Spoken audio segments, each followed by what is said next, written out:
the Chicago Sky. So let's get to the matchup. As we see right here, the Sky visiting the Fever. Caitlin Clark looking for her first home win. 45 seconds left in the third quarter. And watch this key play. Aaliyah, a couple of misses, then finally gets the putback.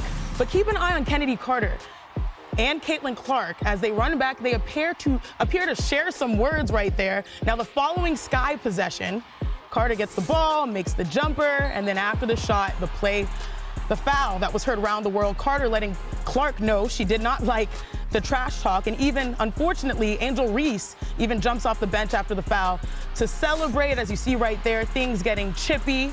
And I think these are things that we've all seen all over the internet. Now, under 3 minutes left in the game, the Sky down 7. Watch this. Dana Evans makes the jumper, and obviously there's some contact or not, a little embellishment there. Reese and Clark fighting down low, and Clark complained to the ref, but no foul was called there. The Fever would go on to win the game 71-70. Now, after Chicago Sky coach Teresa Weatherspoon released a statement today, physical play, intensity, and competitive spirit are hallmarks of Chicago Sky basketball. Chennedy got caught up in the moment, in the heat of the moment, in an effort to win the game. She and I have discussed what happened, and that was not appropriate, nor is what we do and who we are. Now, Chennedy understands that there are better ways to handle situations on the court, and she will learn from this, as will we all.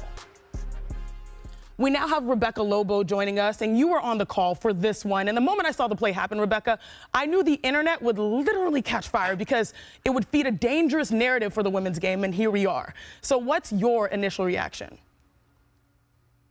Well, when I saw it originally, I was a little bit surprised at what just happened. And then I was surprised that the officials did not go to the monitor to review it, because obviously it was a flagrant one foul, an unnecessary act that was not a basketball play. But I honestly, Chiney, don't think the officials saw it clearly, even though it was right in front of one of them, or else they certainly would have gone to the monitor. But definitely a dirty play, and one that should have been upgraded in the moment. I'm glad the league pretty quickly the following day did upgrade it to a flagrant one. Correct. And there were fines as well that were distributed by the WNBA and the league. And you've called, Rebecca, 4 of Indiana's games this year.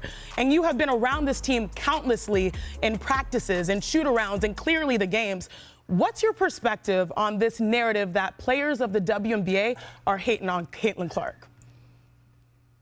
It's a false narrative, Chiney, and I don't think there's any jealousy or pettiness that is fueling dirty play. Now, is the attention she's getting on the defensive end unprecedented for a rookie? It absolutely is. We have never before seen a rookie picked up 94 feet from the basket when she doesn't have the ball in her hands. We've never seen a rookie being face guarded 35 feet from the basket when she's on the weak side of the floor. Are veterans being physical with her? They are, but I have not seen anything excessive or anything dirty until that Chennedy Carter hit. And that was one of the things that was really unfortunate about it to me, is that Chennedy gave a previously toothless argument some fangs.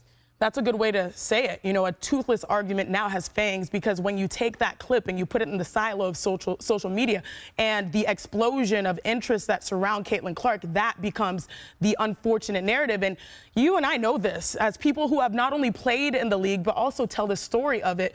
Perception here is not necessarily meeting the reality.